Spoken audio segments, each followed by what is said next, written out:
Ya, terkait rencana Kaisang masuk sebagai Depok pertama dan siapa saja tentunya partai politik yang akan mendukungnya. Kita akan membahas ya bersama dengan Yunarto Wijaya, pengamat politik sekaligus Direktur Eksekutif Carta Politika. Terima kasih Mas Toto telah bergabung bersama kami dalam Berita Satu Sore. Mas Toto, sebelumnya kalau kita lihat kemarin-kemarin, baliho bertebaran di mana-mana khususnya di kawasan Depok.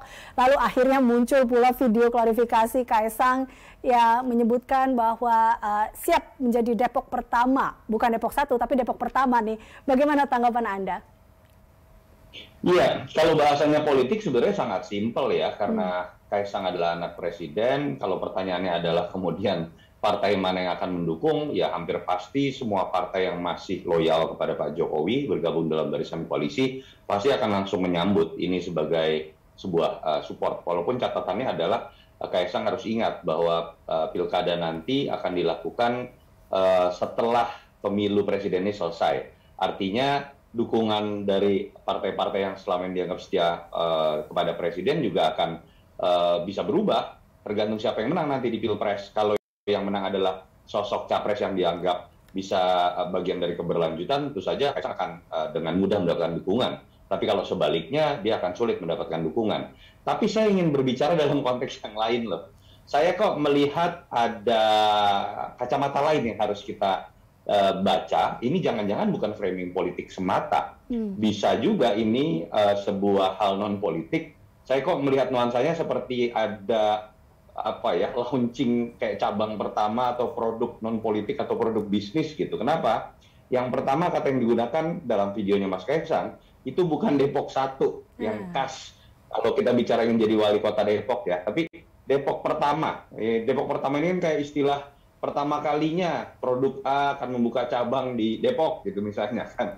Dan yang kedua kita harus ingat latar belakang Kaisang dan kesibukannya sampai saat ini itu masih sebagai pebisnis. Dan Mas Gibran ketika maju menjadi wali kota Solo mengatakan bisnisnya diserahkan sepenuhnya kepada Mas Kaisang, baik dalam konteks pemilikan ataupun secara operasional. Yang ketiga, andai kata pun politik, menurut saya kalau kita lihat latar belakang Mas Kaisang, bahkan sempat diungkapkan secara langsung kepada Mas Kaisang ya, saya ini mungkin majunya di Sleman atau di Solo, dan itu lebih masuk akal karena di Solo ada ayahnya, ada Mas Gibran. Kita tahu Mas Gibran katanya akan maju lebih tinggi jenjangnya ke gubernur, atau Sleman yang adalah daerah istrinya.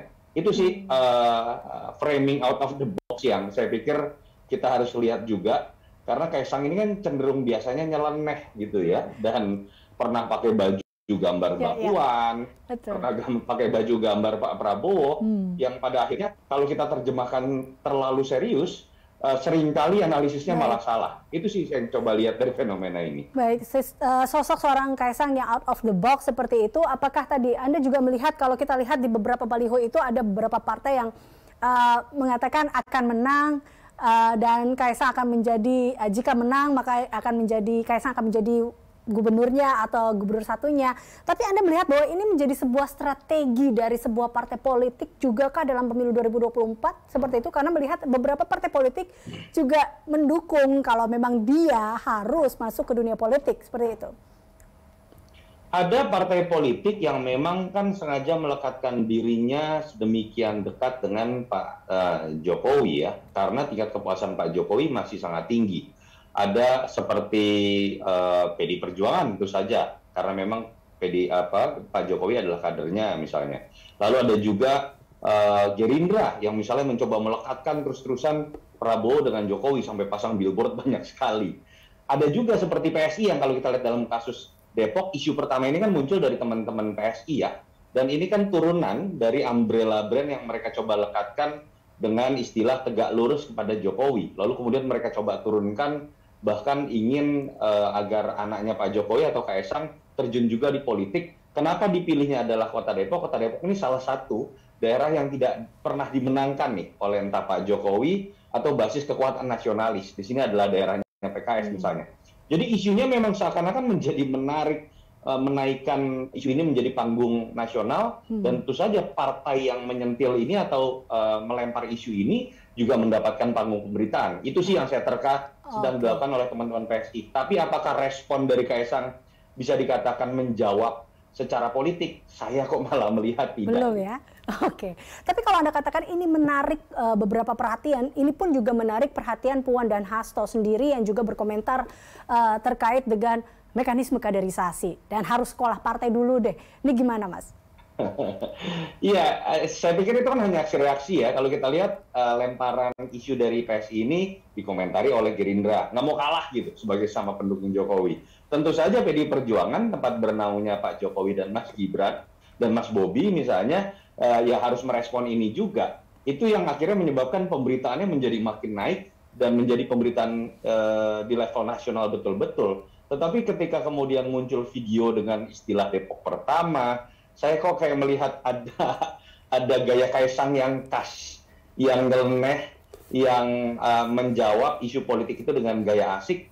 Ujung-ujungnya outputnya malah bukan produk politik, produk yang saya tidak tahu apa, kita masih menerka-nerka, tapi saya masih menduga ini produk non politik seperti saya sebutkan tadi. Oke, jadi Mas Toto, kira-kira Mas Kaisang cocok jadi Depok 1 apa Depok Pertama nih kira-kira? Iya, untuk menjadi Depok Pertama kan sudah terbukti ya, memang banyak bisnisnya yang berhasil dan memang latar belakangnya lebih kuat di situ. Menjadi Depok 1 suka atau tidak, ada beban yang harus dibuktikan dilepas oleh Kaisang, bahwa Kaisang bukan sekedar anak bungsunya presiden, bukan sekedar adiknya Mas Gibran, dia harus punya branding sendiri, karakter sendiri yang telah berhasil ditunjukkan oleh Mas Gibran yang disebut karakternya berbeda dengan ayahnya. Karena keberhasilan seorang politisi, apalagi darah biru, itu adalah bagaimana membuat diferensiasi brand yang membuat dia memiliki keunikan dibandingkan dengan ayahnya ataupun kakak. Baik, Mas Toto, terima kasih tentunya telah bergabung bersama kami dalam Berita Satu Sore. Pemirsa, demikian perbincangan kami bersama dengan Yunarto Wijaya, Direktur Eksekutif Catra Politik.